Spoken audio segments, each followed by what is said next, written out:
Hello दोस्तों, आज है 3 अगस्त 2025 दिन रविवार का। हैप्पी संडे आप सभी को। और आइए बात करते हैं आज के मुख्य समाचार, बड़ी खबरें, देश और दुनिया का ताजा अपडेट लेकर हाजिर हो गए। हर रोज की तरह आज का ये वीडियो भी बहुत ही स्पेशल होने वाला है। किसान भाइयों के लिए, युवाओं के लिए, कर्मचारियों के लिए, पेंशन धारकों के लिए, पढ़ने वाले बच्चों के लिए, माताओं और बहनों के लिए और आम जनता से जुड़े कई महत्वपूर्ण फैसले हैं। अलग अलग राज्यों की ओर से, सरकारों की ओर से बड़ी घोषणाएं की गई है। पूरी जानकारियां और अपडेट देखेंगे। वीडियो को आप पूरा ध्यान से आखिर तक जरूर देखते रहिएगा, है ना। तो बिना टाइम विलंब के शुरुआत करते हैं आज की पहली बड़ी खबर। लेकिन इससे पहले आपको बताएं कि आज है अंतर्राष्ट्रीय मित्रता दिवस, यानी आज फ्रेंडशिप डे है। ये बात तो आपको मालूम ही है कि दोस्ती हमारे जीवन के सबसे खास और प्यारे रिश्तों में से एक होती है और हमारी ये दोस्ती दूरियां, पृष्ठभूमि और उम्र की सीमाओं से परे जाकर हमें सुकून, मायने और खुशियां देती है। इंटरनेशनल फ्रेंडशिप डे यानी अंतर्राष्ट्रीय मित्रता दिवस दुनिया भर में इस खास रिश्ते को मनाने का दिन होता है जो एकता, सहानुभूति और खुशियां बढ़ाता है। आप सभी दोस्तों और मित्रों को हमारी टीम की ओर से हैप्पी फ्रेंडशिप डे। और हमारी टीम की ओर से आप सभी दोस्तों को जो इस वीडियो को देख रहे हैं उनके लिए तो स्पेशल हैप्पी फ्रेंडशिप डे है ही, क्योंकि आप ही तो हमारे असली दोस्त हैं जो हर रोज हमें सपोर्ट करते हैं, हमारे वीडियोस देखते हैं, हमें लाइक और शेयर भी करते हैं। तो यही प्यार और सपोर्ट हमेशा बनाए रखिएगा, है ना। और बिना टाइम विलंब के अब खबरों की ओर आगे बढ़ते हैं। पहली बड़ी खबर है, कांग्रेस सांसद और लोकसभा में विपक्ष के नेता राहुल गांधी एक बार फिर लोकसभा चुनाव 2024 में धांधली की बात उन्होंने दोहराई और ये दावा किया कि उनके पास इसके सबूत हैं। शनिवार यानी 2 अगस्त 2025 को उन्होंने कहा कि भारत में इलेक्शन सिस्टम की पहले ही मौत हो चुकी है। संवैधानिक चुनौतियां, परिप्रेक्ष्य और रास्ते नाम के एक सालाना कानूनी सम्मेलन को संबोधित करते हुए कांग्रेस नेता राहुल गांधी ने कहा कि उन्हें संदेह है कि 2024 के आम चुनाव में धांधली हुई। कांग्रेस की ओर से 6 महीने की गई जांच का हवाला देते हुए राहुल गांधी ने आरोप लगाया कि चुनाव आयोग का कोई अस्तित्व ही नहीं है। उन्होंने कहा कि कांग्रेस ने पाया कि लोकसभा चुनाव में मतदान करने वाले 6.5 लाख मतदाताओं में 1.5 लाख मतदाता फर्जी थे। राहुल गांधी ने अपने स्टेटमेंट में इस तरह की बातें कही है। आपको बताएं, राहुल गांधी ने पिछले 10 दिनों में तीसरी बार इलेक्शन कमीशन पर निशाना साधा है। राहुल गांधी ने शनिवार को कहा कि हम आने वाले कुछ दिनों में आपको साबित कर देंगे कि लोकसभा चुनाव में कैसे धांधली हो सकती है और हुई भी। वहीं आपको बताएं, चुनाव आयोग यानी ईसीआई ने 12 जून को राहुल गांधी को भेजा गया लेटर जारी किया है। ईसीआई के मुताबिक ये पत्र उन्होंने महाराष्ट्र चुनाव को लेकर दिए गए बयानों पर भेजा था और मुलाकात कर आरोप साबित करने को कहा था। आपको बताएं, राहुल गांधी ने अब तक इस पत्र का कोई जवाब नहीं दिया और न ही मुलाकात की है। चुनाव आयोग की ओर से जारी किए गए लेटर में लिखा कि कांग्रेस ने पहले भी नवंबर 2024 के चुनाव के बाद ऐसे ही आरोप लगाए थे, जिनका विस्तृत जवाब 24 दिसंबर 2024 को दिया गया था। वहीं पत्र में यह बताया गया कि चुनाव पूरी पारदर्शिता से, कानून के अनुसार और हजारों अधिकारियों की निगरानी में कराए गए। वहीं आयोग ने यह भी कहा कि अगर कांग्रेस को कोई कानूनी आपत्ति थी तो वह कोर्ट में चुनाव याचिका दाखिल कर सकती थी। फिर भी यदि राहुल गांधी को कोई और शिकायत है तो वे आयोग को लिख सकते हैं या व्यक्तिगत रूप से मुलाकात कर सकते हैं। चुनाव आयोग ने 12 जून को राहुल गांधी को भेजा गया लेटर आप देख पा रहे हैं। राहुल गांधी ने पिछले 10 दिनों में तीसरी बार इलेक्शन कमीशन पर निशाना साधा है। चलिए बड़ी खबर देखिए आप। कश्मीर के कुलगाम में 2 आतंकी ढेर हो गए। इनमें से एक हिट लिस्ट में था। पहलगाम हमले के बाद खुफिया एजेंसियों ने 14 नाम जारी किए थे। इधर देखिए आप, पीएम नरेंद्र मोदी ने काशी में कहा कि मैंने बेटियों के सिंदूर का बदला लेने के लिए जो वचन दिया था वो पूरा हो गया। ये महादेव के आशीर्वाद से ही पूरा हुआ। मैं ऑपरेशन सिंदूर की सफलता को उनके चरणों में समर्पित करता हूँ। अगर पाकिस्तान ने फिर कोई पाप किया तो हमारी मिसाइलें आतंकियों को तबाह कर देगी। पीएम मोदी ने कहा कि भारत पर वार करने वाला दुश्मन पाताल में भी नहीं बचेगा। ऑपरेशन सिंदूर में भारत के स्वदेशी हथियारों की ताकत पूरी दुनिया ने देखी। ड्रोन, मिसाइलें, एयर डिफेंस ने आत्मनिर्भर भारत की ताकत को साबित किया है। पाकिस्तान में तो इतना खौफ है कि ब्रह्मोस की आवाज भी आ जाए तो पाकिस्तान को नींद नहीं आती है। इसके अलावा प्रधानमंत्री नरेंद्र मोदी ने अमेरिका का नाम लिए बिना टैरिफ पर भी बयान दिया। पीएम मोदी ने कहा कि हम उन चीजों को खरीदेंगे जिसे बनाने में किसी न किसी भारतीय का पसीना बहा है। प्रधानमंत्री नरेंद्र मोदी ने कहा कि हमें वोकल फॉर लोकल मंत्र को अपनाना होगा। हम संकल्प लें कि मेक इन इंडिया प्रोडक्ट को बढ़ावा देंगे। हमारे घर में जो भी नया सामान आया वो स्वदेशी ही होगा। ये जिम्मेदारी हर नागरिक को ही लेनी होगी। और मैं दुकानदार भाइयों से भी आग्रह करता हूँ, जब दुनिया इस तरह की अस्थिरता से गुजर रही है तो हम सिर्फ स्वदेशी माल ही बेचेंगे। पीएम मोदी ने 54 मिनट तक जनसभा को संबोधित किया था और इस दौरान काशी में पीएम मोदी ने 2200 करोड़ रुपए के 52 प्रोजेक्ट लॉन्च किए। साथ ही देश भर के किसानों के लिए किसान सम्मान निधि की 20वीं किस्त के 20,500 करोड़ रुपए भी जारी किए। प्रधानमंत्री मोदी ने वाराणसी में बढ़ते बाढ़ के खतरे की समीक्षा की और राहत के निर्देश दिए हैं। चलिए अगली बड़ी खबर आप देखिए। डोनाल्ड ट्रंप ने कहा कि सुना है भारत रूस से तेल खरीदना बंद करेगा। अमेरिकी राष्ट्रपति डोनाल्ड ट्रंप ने कहा कि ऐसी खबरें हैं कि भारत ज्यादा दिन तक रूस से तेल नहीं खरीदेगा। हालांकि उन्होंने कहा कि उन्हें इन खबरों के सही होने की जानकारी नहीं है, लेकिन अगर ऐसा होता तो ये अच्छी बात होगी। आगे देखते हैं कि क्या होता है। साथ ही आप देखिए, रूस से तेल खरीदना बंद नहीं करेगा भारत। टैरिफ वार के बीच अमेरिकी राष्ट्रपति ट्रंप को भारत का एक करारा जवाब है। सरकारी सूत्रों के अनुसार ये दीर्घकालिक तेल अनुबंध है और रातों रात खरीदारी बंद करना संभव नहीं है। भारत रूस के कच्चे तेल का एक प्रमुख खरीदार है और अभी रूस से तेल आयात पर कोई भी रोक नहीं है। और वैसे भी आपको बताएं, भारत और रूस के बीच तो पिछले 60 सालों की मजबूत दोस्ती है। रक्षा सहयोग दोनों देशों के संबंधों की रीढ़ बना हुआ है। भारत और रूस के बीच रक्षा सहयोग की शुरुआत 1950-60 के दशक में हुई थी और तब से लेकर अब तक कई महत्वपूर्ण रक्षा सौदे हुए हैं। और वैश्विक हालातों को देखते हुए रूस अभी भी भारत का मित्र बना हुआ है, जिस पर हर परिस्थिति में भरोसा किया जा सकता है। कुल मिलाकर अमेरिका की लाख कोशिशों के बाद भी भारत और रूस के बीच रक्षा सहयोग दशकों से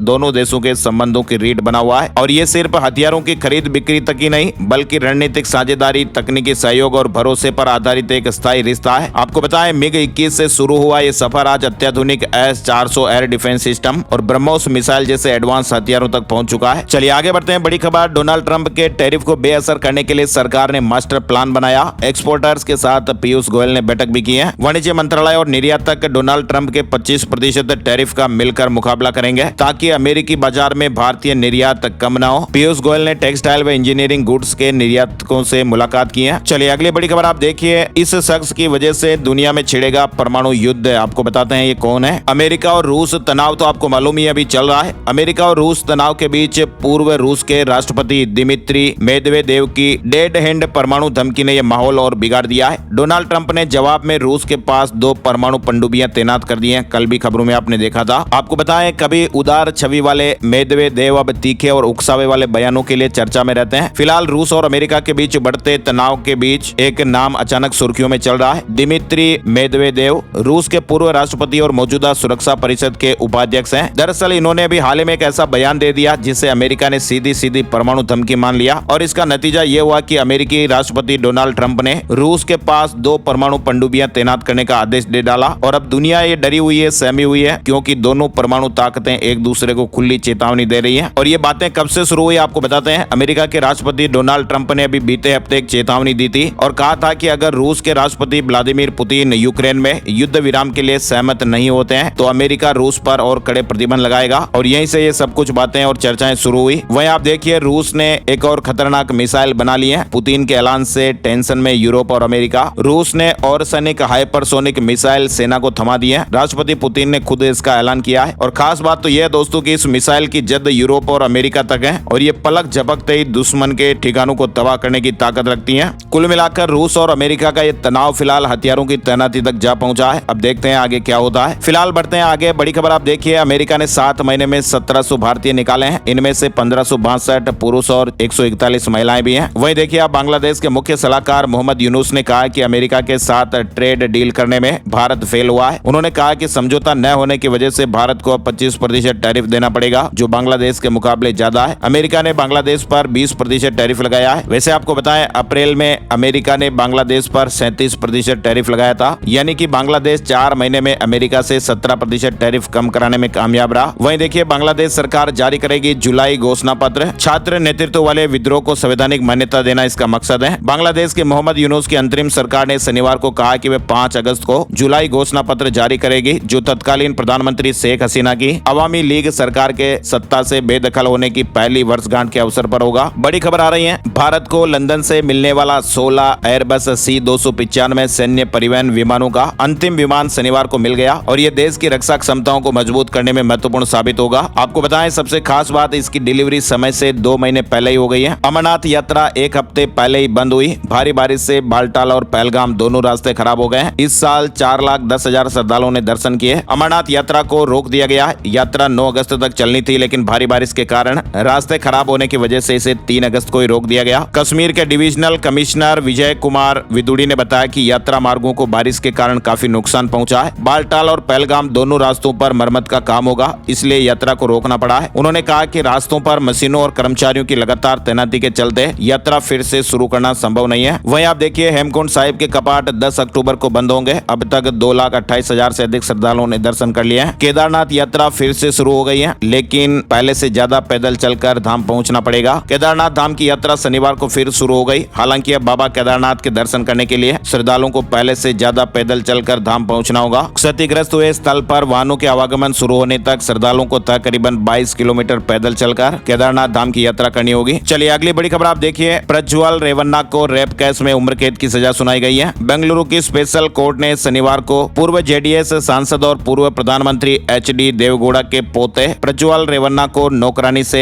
रेप केस में उम्र कैद की सजा सुनाई गई। कोर्ट ने शुक्रवार को रेवन्ना को दोषी ठहराया था। रेवन्ना ने कोर्ट में कम सजा देने की अपील करते हुए ये दावा किया था कि उन्होंने कुछ भी गलत नहीं किया है। दरअसल आपको बताएं, रेवन्ना के परिवार के फार्म हाउस में काम करने वाली 47 साल की एक महिला ने पिछले साल अप्रैल में रेवन्ना के खिलाफ एफआईआर दर्ज कराई थी। बड़ी खबर आ रही है, 15 अगस्त से लागू होगा नया फास्टैग वार्षिक पास। जी हां, 15 अगस्त 2025 से हमारे देश भर में एक नया फास्टैग वार्षिक पास शुरू होने वाला है, जो खास तौर पर उन लोगों के लिए बहुत फायदेमंद होगा जो नियमित रूप से नेशनल हाईवे का इस्तेमाल करते हैं। यानी टोल टैक्स भुगतान के तरीके में एक और ये बड़ा बदलाव देखने को मिलेगा। नई प्रणाली 15 अगस्त से लागू हो रही है। फास्टैग आधारित वार्षिक पास का ऐलान हो गया है। 1 साल तक ये वैध रहेगा। वार्षिक पास की कीमत 3000 रुपए रखी गई है और खास तौर पर ये निजी कार, जीप और वैन जैसे नॉन कॉमर्शियल यानी गैर व्यावसायिक वाहनों के लिए होगा। और इस पास के जरिए या तो आप 200 बार मुफ्त यात्रा कर सकते हैं या फिर 1 साल की वैधता तक इसका फायदा उठा सकते हैं। जो पहले खत्म हो जाए वही लागू होगा। हालांकि ये सुविधा सभी जगह फिलहाल नहीं होगी। ये सुविधा फिलहाल केवल चुनिंदा नेशनल हाईवे और एक्सप्रेसवे पर लागू की जाएगी और ये फास्टैग आप हाईवे की विभाग की जो वेबसाइट है वहां से आसानी से एक्टिव करा सकते हैं। और पंजाब के युवाओं में विदेश जाने का क्रेज कम हुआ है। कनाडा, ऑस्ट्रेलिया में सख्ती का असर दिखाई दे रहा है। 2025 में अब तक सिर्फ 3,60,000 पासपोर्ट बने। वहीं बड़ी खबर आ रही है, पुणे की जिम में वर्कआउट के दौरान हार्ट अटैक आ गया। युवक ने पानी पिया और बेहोश होकर जमीन पर गिर गया और जान चली गई। 37 साल के युवक की जिम में वर्कआउट करते समय यह जान चली गई। साइना नेहवाल ने पति पारुपल्ली कश्यप के साथ एक बार फिर से फोटो शेयर की है। 19 दिन पहले ये अलग हो गए थे और अब लिखा कि हम फिर कोशिश कर रहे हैं। Badminton Olympic medallist Saina Nehwal ने पति पारुपल्ली कश्यप के साथ शनिवार को सोशल मीडिया पर ये फोटो शेयर किया। उन्होंने लिखा कि कभी कभी दूरियों से इंसान की अहमियत समझ आती है और यहाँ हम फिर से कोशिश कर रहे हैं। दरअसल साइना नेहवाल ने 19 दिन पहले इंस्टाग्राम पर एक स्टोरी पोस्ट करते हुए लिखा था और बताया था कि उन्होंने पति से अलग होने का फैसला कर लिया है और एक बार फिर शनिवार को उन्होंने ये साथ में फोटो डाला और कह रहे हैं कि हम फिर कोशिश कर रहे हैं। कभी कभी दूरियों से इंसान की अहमियत समझ आती है। चलिए फिलहाल आगे बढ़ते हैं। बड़ी खबर गुरुग्राम लैंड डील से जुड़ी खबर है। रॉबर्ट वाड्रा को कोर्ट का नोटिस, ईडी चार्जशीट पेश कर चुकी है। 7.5 करोड़ की जमीन 58 करोड़ में बेचने का आरोप है। इसके अलावा आपको बड़ी खबर बताते हैं, रक्षाबंधन को लेकर भी खबर आ रही है। क्या इस बार 2 दिन मनाया जाएगा रक्षाबंधन? हर साल की तरह इस साल भी रक्षाबंधन की तारीख को लेकर बहुत कंफ्यूजन है। कोई 8 अगस्त कह रहा है तो कोई 9 अगस्त को रक्षाबंधन बता रहा है। इसलिए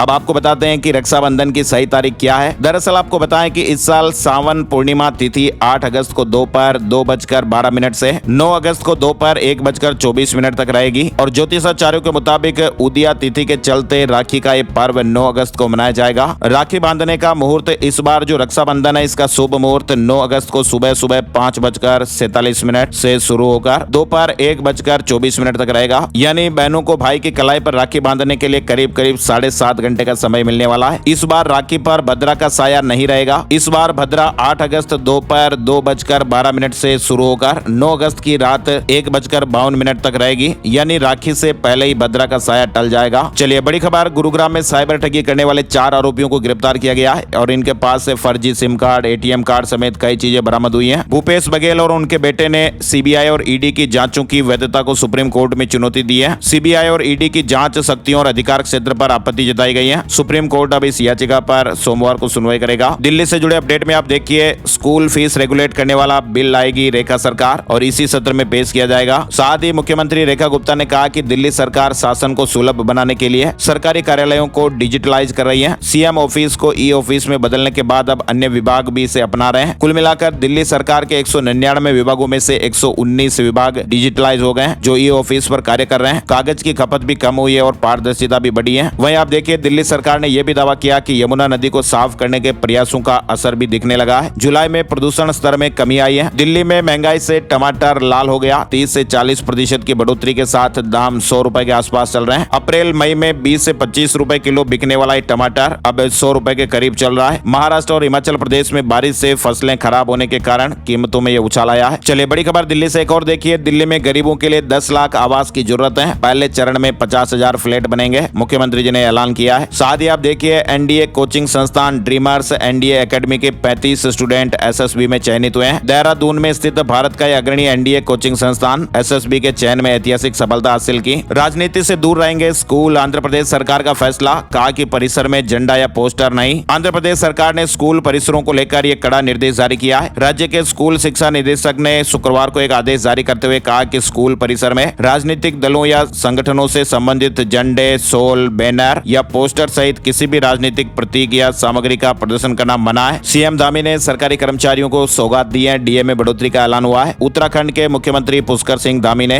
राज्य सरकार और राज्य स्वायत्त निकायों के उन कर्मचारियों को महंगाई भत्ते यानी डीए में वृद्धि को मंजूरी दे दी है जो 5वें और 6ठे केंद्रीय वेतन आयोग की सिफारिशों के अनुसार लागू वेतन बैंड या ग्रेड वेतन में अपना वेतन और भत्ते प्राप्त कर रहे हैं। ये बढ़ोतरी 1 जनवरी 2025 से लागू होगी। साथ ही बड़ी खबर देखिए, भारत सरकार ने बुजुर्ग पेंशनर्स की सुविधा को प्राथमिकता देते हुए एक और बड़ी पहल की है। Nation wide digital life certificate यानी डीएलसी कैंपेन 4.0 और ये अभियान 1 से 30 नवंबर 2025 तक पूरे देश के 2000 कस्बों या शहरों में होगा। और इसका उद्देश्य यह होगा कि जो हमारे बड़े बुजुर्ग पेंशनर्स हैं उनको पेंशन सर्टिफिकेट लेने के लिए जो लंबी लंबी लाइनें लगती है उससे मुक्ति दिलाना है। अब पेंशनर्स को अपना जीवन प्रमाण पत्र जमा करने के लिए बैंक शाखाओं में लंबी लाइनें लगाने की जरूरत नहीं है। वे मोबाइल फोन, फेस ऑथेंटिकेशन या नजदीकी डीएलसी कैंप में जाकर आसानी से यह सर्टिफिकेट जमा कर सकते हैं। एशिया कप 2025 के वेन्यू का ऐलान हो गया है। 10 सितंबर को इंडिया का पहला मैच एशियन क्रिकेट काउंसिल यानी एसीसी ने शनिवार को 9 से 28 सितंबर तक आयोजित होने वाले एशिया कप 2025 मुकाबलों के लिए वेन्यू का ऐलान कर दिया है। T20 प्रारूप में खेले जाने वाला ये टूर्नामेंट संयुक्त अरब अमीरात में खेला जाएगा। साथ ही ओटीपी को लेकर एक अपडेट आपको आगे आने वाले समय में देखने को मिल सकता है। दरअसल ऑनलाइन धोखाधड़ी को रोकने के लिए और साइबर सुरक्षा को मजबूत करने के लिए टेलीकॉम विभाग यानी डॉट जो है वो मोबाइल नंबर वैलिडेशन MNV नाम का एक नया मसौदा नियम बनाया है। सरकार ने कहा कि ये नियम डिजिटल सेवाओं में पारदर्शिता लाएगा और फर्जीवाड़े पर रोक लगाएगा। यानी ओटीपी को लेकर ये अपडेट है जो आपको आने वाले समय में जल्दी देखने को मिल सकता है। फिलहाल बढ़ते हैं आगे। बड़ी खबर, एक्शन में महाराष्ट्र सरकार बांग्लादेशियों के जन्म प्रमाण पत्र रद्द करने के लिए टास्क फोर्स बनाई गई है। छत्तीसगढ़ से बड़ी खबर, 78 लाख से ज्यादा लोगों ने मुफ्त इलाज का फायदा उठाया। आयुष्मान भारत रैंकिंग में 4थे स्थान पर पहुंचा है। यूपी में बाढ़ की स्थिति को देखते हुए मुख्यमंत्री योगी आदित्यनाथ ने राहत और बचाव कार्यों के लिए टीम 11 का गठन किया है और ये टीम 12 बाढ़ प्रभावित जिलों में राहत कार्यों की निगरानी करेगी। गाजियाबाद में नक्शा पास कराना अब और भी आसान हो गया है। घर बैठे ही आप ऑनलाइन मंजूरी ले सकते हैं। गाजियाबाद विकास प्राधिकरण ने नक्शा पास कराने की जो प्रक्रिया है उसको ऑनलाइन कर दिया है। साथ ही आप देखिए, उत्तर प्रदेश बदायूं में संपत्ति की खरीद फरोख्त में फर्जीवाड़े को रोकने के लिए एक नया नियम लागू किया गया है। अब क्रेता और विक्रेता दोनों का ओटीपी के माध्यम से सत्यापन होगा। क्रेता को 3 और विक्रेता को 2 ओटीपी मिलेंगे। ओटीपी सत्यापन के बाद ही बेनामा तैयार होगा और संपत्ति का पंजीकरण किया जाएगा। इस नई व्यवस्था से फर्जी मोबाइल नंबरों के इस्तेमाल पर भी रोक लगेगी। उत्तर प्रदेश में अब लेखपाल नहीं करेंगे फसलों का डिजिटल सर्वे, सरकार ने नियम बदले हैं। यूपी में अब फसलों का डिजिटल सर्वे लेखपाल नहीं करेंगे। ये काम पंचायती राज, ग्राम्य विकास, कृषि और गन्ना विभाग के कर्मचारी करेंगे। राजस्व परिषद के अनुरोध पर सरकार ने यह निर्णय लिया है। एग्रीस्टेक योजना के तहत ई खसरा पड़ताल में ये डिजिटल फसल सर्वेक्षण किया जाएगा। सर्वेयर को इंटरनेट कनेक्टिविटी के लिए शुल्क और प्रोत्साहन राशि भी दी जाएगी। मौसम और मानसून में आप देखिए, जम्मू कश्मीर में आज से भारी बारिश की चेतावनी दी गई है। 5 जिलों में ऑरेंज अलर्ट रहेगा। कई जगहों पर भूस्खलन और बाढ़ का खतरा है। दिल्ली एनसीआर में मानसून 6 अगस्त तक एक्टिव रहने का अनुमान है। उत्तराखंड के चमोली में हाइड्रो पावर प्रोजेक्ट साइट पर पहाड़ दरक गया। राजस्थान में भारी बारिश से 18 जिलों का कोटा पूरा हो गया है। सबसे ज्यादा बरसात वाले प्रदेशों में दूसरे नंबर पर अगस्त में भी अच्छा मानसून रहने का अनुमान है। मध्य प्रदेश में 3 से 4 अगस्त को फिर भारी बारिश का दौर शुरू हो सकता है। हिमाचल मानसून में देखिए आप, पोंग डैम से पानी छोड़ा जाएगा। पंजाब, कांगड़ा में अलर्ट है। हिमाचल प्रदेश में 4 दिन फिलहाल भारी बारिश की चेतावनी। 6 अगस्त तक के लिए भारी बारिश की चेतावनी दी गई है। चलिए नेक्स्ट अपडेट में आप देखिए, Vivo V60 स्मार्टफोन 12 अगस्त को लॉन्च होने वाला है। साथ ही मध्य प्रदेश में शिक्षकों के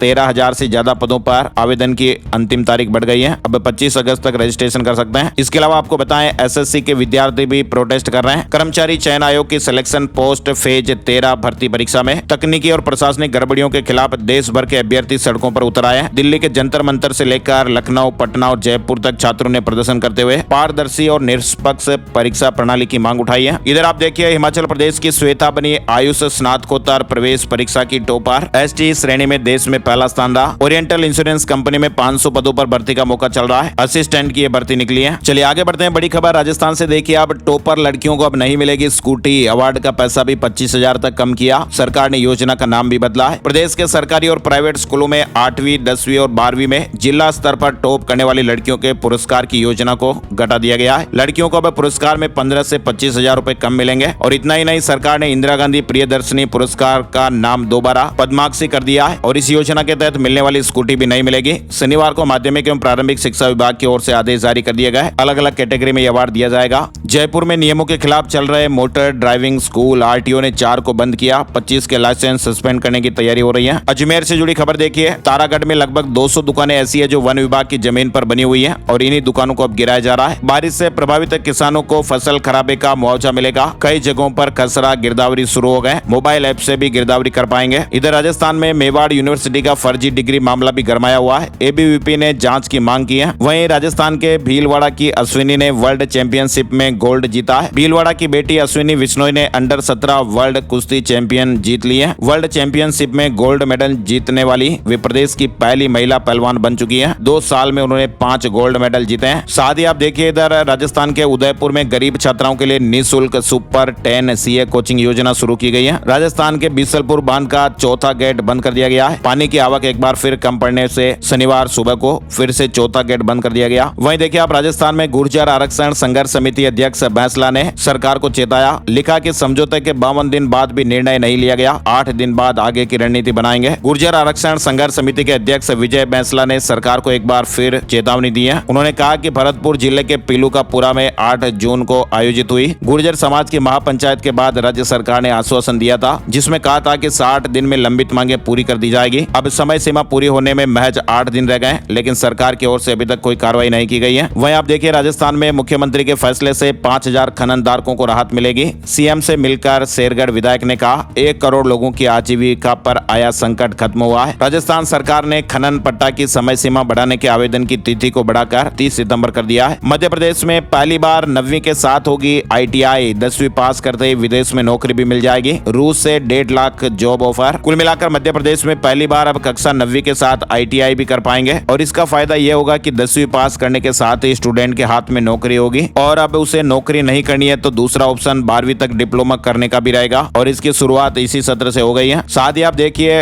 नंबर प्लेट को लेकर अपडेट, सुप्रीम कोर्ट के आदेश के बाद अब मध्य प्रदेश में हाई सिक्योरिटी रजिस्ट्रेशन प्लेट लगाने के लिए विशेष अभियान चलाया जाएगा। रक्षाबंधन पर रीवा और भोपाल के बीच स्पेशल ट्रेन चलेगी। पश्चिम मध्य रेलवे ने रिजर्वेशन की प्रक्रिया भी शुरू कर दी है। 10 और 11 अगस्त को एक ट्रिप चलेगी। मध्य प्रदेश में सरकार ने खरीफ फसल के लिए बीमा कराने की तारीख 1 महीना और बढ़ा दी है। पहले यह 31 जुलाई तक निर्धारित थी, अब ऋणी किसान 14 अगस्त तक बीमा करवा सकते हैं, जबकि अऋणी किसान 31 अगस्त तक इसका फायदा ले सकेंगे। वहीं छत्तीसगढ़ से जुड़ी खबर देखिए, प्राइवेट स्कूलों की फीस तय कर सकती है राज्य सरकार। हाईकोर्ट ने फीस रेगुलेशन एक्ट 2020 को संवैधानिक बताया है और प्राइवेट स्कूलों के एसोसिएशन की याचिका को खारिज कर दिया है। 60 लाख सदस्य जोड़ने पर बीजेपी नेताओं का सम्मान, छत्तीसगढ़ से जुड़ी खबर है। वहीं छत्तीसगढ़ में होमगार्ड भर्ती परीक्षा का रिजल्ट जारी हो गया है। 2215 पदों पर भर्ती के लिए करीब 17,500 परीक्षार्थी लिखित परीक्षा में शामिल हुए थे। झारखंड में अनियमितता बरतने वाले फार्मेसी कॉलेजों पर कड़ी कार्रवाई करने की तैयारी हो रही है। वहीं मैया सम्मान योजना के जून महीने की सम्मान राशि लाभुकों को भेज दी गई है। झारखंड से जुड़ा अपडेट है। वहीं हरियाणा में ओलंपिक 2036 की अभी से तैयारी, सीएम ने कहा कि सबसे ज्यादा मेडल लाने, खेलों का महाकुंभ इसकी बानगी। हरियाणा में 7 अगस्त से प्राइवेट अस्पतालों की हड़ताल हो सकती है। आयुष्मान कमेटी के अध्यक्ष बोले कि आयुष्मान योजना के तहत इलाज बंद, 450 करोड़ बकाया भुगतान। हरियाणा में आयुष्मान भारत योजना के तहत पंजीकृत प्राइवेट अस्पतालों ने 7 अगस्त से इलाज बंद करने की घोषणा की है। लुधियाना में नहीं रुक रही खाद्य पदार्थों में मिलावट, जनवरी से जून तक 20% से अधिक सैंपल फेल हो गए। सबसे अधिक डेयरी उत्पादों में गड़बड़ी पाई जा रही है। और तो और आप देखिए हरियाणा के सभी विभागों में खिलाड़ियों का 3% कोटा मांगा गया है। ग्रुप सी पदों को लेकर सीएम से मिलेंगे खेल मंत्री। वहीं आपको बताएं हरियाणा में ग्रुप सी पदों पर खेल कोटा पिछले 4 साल से सिर्फ 7 विभागों तक सीमित है और इसे सभी विभागों में बहाल करने की मांग भी लगातार उठ रही है। अब इस पर चर्चा के लिए खेल मंत्री गौरव गौतम ने मुख्यमंत्री नायब सैनी से मिलने का टाइम मांगा है। खेल मंत्री ने कहा कि संभावना है कि जल्द ही सीएम के साथ इस पर चर्चा होगी। सुप्रीम कोर्ट ने हिमाचल प्रदेश के पर्यावरण विनाश पर चिंता जताई, कहा कि बिना वैज्ञानिक दृष्टिकोण विकास नहीं रुका तो देश के नक्शे से गायब हो जाएगा प्रदेश। सुप्रीम कोर्ट ने हिमाचल प्रदेश में पर्यावरणीय विनाश और अनियंत्रित विकास पर गहरी चिंता जताई है। और अब चलते चलते एक नजर आज का राशिफल। आज 3 अगस्त रविवार को मेष राशि वालों को करियर में तरक्की के नए रास्ते मिलेंगे। वृष राशि के लोग करियर में नई योजनाओं पर काम करेंगे। सिंह राशि के लोग आत्मविश्वास से करियर में सफल हो सकते हैं। तुला और वृश्चिक राशि वालों को करियर में पदोन्नति के मौके मिल सकते हैं। धनु राशि वालों के घर में खुशियों का माहौल रहेगा। मीन राशि वालों को तरक्की की खबर मिल सकती है और इसके अलावा बाकी राशियों के लिए आज सामान्य दिन रहने वाला है। तो ये थे दोस्तों आज के मुख्य समाचार, बड़ी खबरें, हेडलाइंस और सुर्खियां अपडेट। वीडियो आपको कैसा लगा कमेंट करके जरूर बताइएगा और हैप्पी फ्रेंडशिप आप सभी दोस्तों और मित्रों को एक बार फिर से। उम्मीद है आप इस वीडियो को लाइक और शेयर जरूर करेंगे। फेसबुक और व्हाट्सएप पर आपको जरूर शेयर करना है। एक और नई जानकारी और अपडेट वीडियो में फिर मिलते हैं, तब तक के लिए जय हिंद, जय भारत, वंदे मातरम।